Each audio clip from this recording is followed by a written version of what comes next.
That cynical smirk on his laptop screen was the first thing I saw. Ethan was at a hotel bar in Miami on a supposed client acquisition trip. I was in our home office in Manhattan, finishing an architectural blueprint that had consumed me for weeks. The video call was supposed to be a quick, routine good night, but his tone was different. Cold, triumphant. "Claire, I need to be direct," he began, adjusting the collar of his linen shirt. "We're done. I'm filing for divorce. And before you start with the drama, I've already handled our biggest loose end." He paused, savoring every word. The sound of a woman's laughter echoed in the background. "I sold the Penthouse. Closed the deal today. It was an offer I couldn't refuse. So when I get back, I expect you'll have figured out a new place to live. Enjoy that." And he laughed. A short, dismissive laugh that felt like it was scratching its way through my headphones. I couldn't breathe. The Penthouse. Our home. More than that, it was my sanctuary. Every square inch of that place in Soho had been designed by me. Every piece of furniture hand-picked. It was the symbol of my success, of my hard work. You sold the Penthouse?" My voice came out as a whisper, but I forced it to remain steady. "Yeah, Skylar and I are going to use the money to start our life together. She deserves something bigger, grander, you know? And this place always had too much of your touch, not mine." Skylar. The name hung in the air, toxic. The social media influencer he'd met at some tech networking event. The suspicions I had buried under piles of work were now exploding in my face. He wasn't just leaving me. He was humiliating me, discarding me like an old piece of furniture while bragging about the home I built. My name is Claire, and until that moment, I believed I had built a life with a partner. But in those 30 seconds, I understood that I was just a stepping stone for a man with no scruples. He just didn't know that the stone he was standing on was about to crumble beneath his feet. The rest of my night was a blur of mechanical work, but my mind was sharp as a razor. Ethan thought he was a master strategist, a brilliant negotiator. He thought he could just erase my existence with a phone call and a wire transfer. But in his rush to discard me, he'd forgotten one crucial detail, a detail he signed with his fancy fountain pen with a dismissive smirk 3 years ago. His arrogance would be his downfall. When we bought the Penthouse, 100% of the down payment came from the sale of a property I inherited for my grandmother. To protect my assets, my lawyer drafted a simple document, a declaration of separate property and sole source of funds, attached to the purchase agreement. Ethan, too busy with important meetings, barely glanced at the paper the notary handed him to sign. As soon as the sun rose, the first person I called was Evelyn, my lawyer and longtime friend. In a steady voice, I recounted the previous night's phone call. "He sold the Penthouse?" Evelyn repeated, her disbelief quickly shifting to a tone of irony. "Does he even remember signing the document declaring the property was acquired with your sole and separate funds?" "I think he was more concerned with what shirt he was going to wear to dinner with Skylar," I replied, a hint of dark humor creeping in. Evelyn let out a short, powerful laugh. "Well, he's in for a very rude awakening, Claire. That sale is void, and if he's accepted any money as a deposit, that's called fraud. He's in a world of trouble, Claire." The word fraud echoed in my mind with a cold, satisfying clarity. "What's our move?" "Our move," Evelyn said, and I could just picture her smiling. "Now we have some fun." The tables are about to turn. If you're already rooting for Claire, take a moment to subscribe to the channel so you don't miss a single detail of the revenge that's coming. Ethan's week in Miami, which was supposed to be his victory tour, quickly turned into the prelude to his downfall. While he was posting pictures on sun-drenched beaches next to Skylar, Evelyn was working behind the scenes with surgical precision. The first move was a cease and desist letter sent to both the real estate agency and the supposed buyer. The document, cold and technical, explained that the sale was null and void due to the sole and separate property clause, attaching a copy of the declaration signed by Ethan himself. The reaction was immediate. The buyer, a wealthy tech investor, was furious. The agency, fearing a lawsuit, scrambled to distance themselves from Ethan. And Ethan? I asked Evelyn on the phone as I dragged my suitcase through the arrivals terminal at JFK. I sent a certified letter to his personal and work email an hour ago. She replied, her voice laced with undisguised pleasure. The language is crystal clear. The sale is illegal. The property belongs exclusively to you, and any funds he's received constitute wire fraud. He hasn't responded yet, but I imagine his phone battery is about to die from the number of calls he must be getting right now. Good, I thought, a small smile playing on my lips. Let him feel the ground shake. When I arrived at the penthouse, a strange calm hung in the air. His things are still there. The pair of running shoes tossed by the entrance, the expensive watch on the nightstand, the gaudy armchair he had insisted on buying. It felt like a stage waiting for the final act. I took a deep breath and set down my suitcase. The confrontation was inevitable. And for the first time in a long time, I didn't feel fear. I felt power. He thought I was the naive architect, lost in blueprints and designs. He was about to find out I know how to build demolitions, too. He didn't take long. He stormed through the door like a hurricane, his face flushed, his phone pressed to his ear like a weapon. The Miami tan contrasted sharply with the paleness of his panic.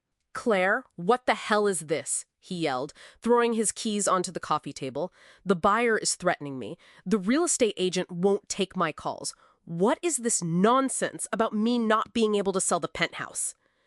"It's not our penthouse, Ethan," I said with icy calm, rising from the sofa where I had been waiting.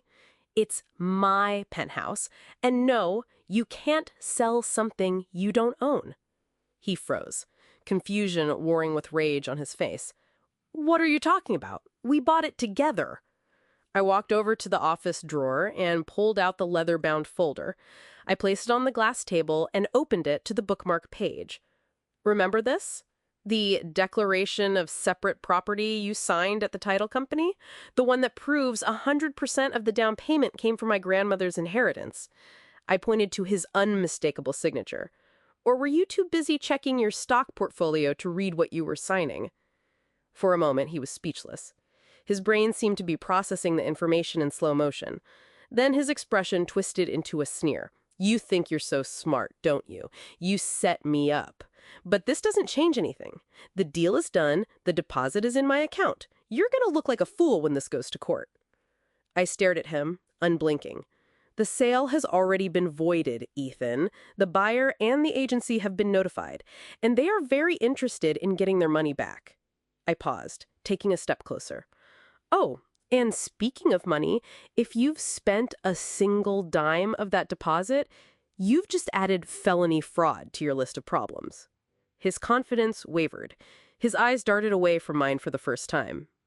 "You don't know what you're talking about," he muttered. "Oh, I do. I know you've spent years treating me like I was a decorative accessory to your brilliant life. But guess what? I was paying attention. And now, you're going to deal with the consequences." He started pacing, his fury giving way to desperation. "This is ridiculous. You're kicking me out of my own home." "Actually, yes," I raised an eyebrow. "Legally, I can, but since I'm a decent person, I'll give you some time to pack your things and find another place. But let's be clear, I'm not going anywhere."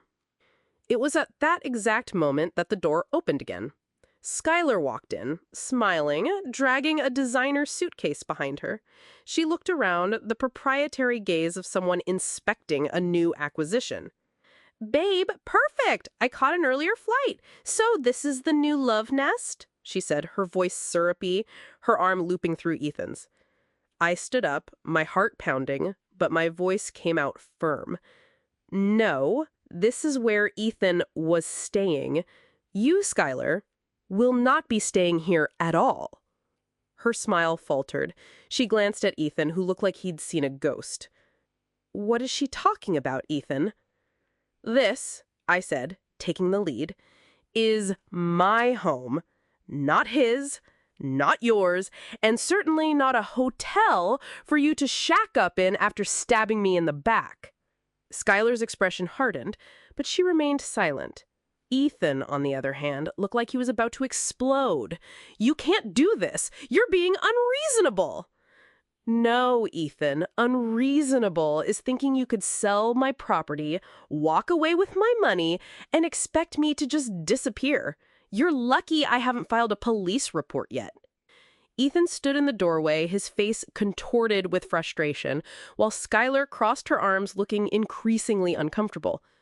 "You're being ridiculous, Claire," he said, his voice now laced with desperation. "You can't just kick me out of my home." I took a step forward, my voice calm but unwavering. "This is my home, Ethan. The deed proves it, and you know it. You signed the paperwork without reading it, just like you always do. So, no, this isn't your home anymore." Skylar glanced at Ethan, her perfectly manicured hand tightening around her purse strap. "Wait, what is she talking about?" she asked, her tone sharp. "You said this was your penthouse, that you sold it." He stammered, trying to wave her off. "It's complicated. I'll handle it." "Oh, it's not complicated at all," I said, stepping closer. "He tried to sell a property that doesn't belong to him. That sale is void, Ethan, and as of right now, you don't have a leg to stand on." Skylar's composure cracked. "You mean the money you told me you had?" She stopped mid-sentence, her voice rising. "Oh my God, did you lie about that too?" "Skylar, let me explain," Ethan said quickly, holding up his hands. But she wasn't having it. "No," I cut him off. "Let me explain. Ethan tried to sell this penthouse behind my back, thinking he could pocket the money and leave me with nothing. What he didn't know is that I have a legal document that proves the property is mine. So not only did he fail to sell it, but he also committed fraud by pretending he could." Skylar's mouth opened and closed like a fish gasping for air. "Fraud?" she whispered, taking a step away from him. "Are you serious?" "Yes, fraud," I said, crossing my arms. "And I am prepared to press charges if he doesn't get his things and leave by the end of the day." Ethan's facade finally crumbled. He said, "You can't do this, Claire." His voice pleading now. "We were together for years. You can't just throw me out." I said, "You threw me out the moment you made that phone call. You told me you were divorcing me and laughed about me having to find a new place to live. You didn't just betray me, you tried to ruin me. So don't stand there and act like you're the victim." Skylar took another step back, her eyes darting between us. "This is insane," she muttered, clutching her purse tighter. "You didn't tell me any of this, Ethan. You said you had everything handled." He turned to her, desperation written all over his face. "Skylar, I can fix this. I just need—" She cut him off with a raised hand. "Don't. Just don't. I'm not getting dragged into your mess." Without another word, she turned on her heel and stormed out, her stilettos clicking angrily down the hall, leaving him standing there, stunned. I couldn't help but smile as the door clicked shut. "Looks like you're on your own," I said, turning back to him. "Now, let's talk about what happens next." The humiliation was complete. If you felt the same satisfaction as Claire, show your support by subscribing to the channel. The story isn't over yet. He slumped onto the sofa, the very same one where he'd so often sat, ignoring my ideas and dreams. He buried his face in his hands, a defeated man. "Claire, please, I messed up, I know that, but you don't have to do this." "You're right," I said, grabbing a folder from the kitchen counter and placing it on the coffee table in front of him. "I don't have to, but I'm going to." I opened the folder. "These are the divorce papers. Evelyn has already drafted them. I suggest you sign them quickly. The sooner you do, the sooner we can both move on." He stared at the paperwork, his face pale. "You really hate me that much?" "Hate you?" I let out a bitter laugh, devoid of any humor. "No, Ethan, I don't hate you. I pity you. You had everything, someone who loved you, a home we built together, and you threw it all away because your ego is bigger than any skyscraper I could ever design." I stood up, my heart still pounding, but my soul at peace. I want you out of here by the end of the day. Take your things and figure out where you're going to stay. This is the last bit of grace I'm offering you. He opened his mouth to argue, but stopped. His shoulders slumped in defeat. Fine, I'll go. Good, I said, walking towards the front door and opening it. And don't even think about trying anything else. Evelyn is handling everything, and the next time you cross a line, I won't hesitate to let the courts handle you. As I held the door open, Ethan slowly stood and grabbed his coat. He didn't look at me as he walked out, his footsteps heavy with defeat. For a moment, I felt a pang of sadness, not for him, but for the life we could have had, for the man I thought he was. But the feeling passed quickly, replaced with an immense sense of relief. I closed the door behind him. The sound of the deadbolt sliding into place was the most liberating sound I had ever heard. This was my home now, and no one, especially not Ethan, would ever take it from me again. The silence that followed his departure was profound, healing. For the first time in years, I could truly breathe. The air was no longer heavy with his arrogance, his lies. It was simply me, the home I designed, and the quiet realization that I hadn't just won a battle against him, but against every doubt I had ever had about my own strength. In the following days, I began to dismantle the remnants of him. The gaudy armchair was the first to go. I sold it online for a symbolic price. The boxes of his things were stacked in the lobby for a friend of his to pick up. With every object that left, the penthouse seemed to get brighter, lighter, more mine. My friend Evelyn came over to celebrate with a bottle of the best champagne. "So, is he really gone?" she asked, plopping down on my sofa, now repositioned to get the best view of the city's skyline. I said, "Gone and not coming back. Signed the divorce papers without a fight." She raised her glass. "To new beginnings and to well-executed plans." I clinked my glass against hers, feeling the weight of the last few years finally lift. To never again being a secondary character in someone else's story. This penthouse is no longer a symbol of what we lost. It's a monument to what I've gained. My freedom, my peace, and my strength. And that is a victory no one can take away from me. I would love to know where you're watching this journey of empowerment from.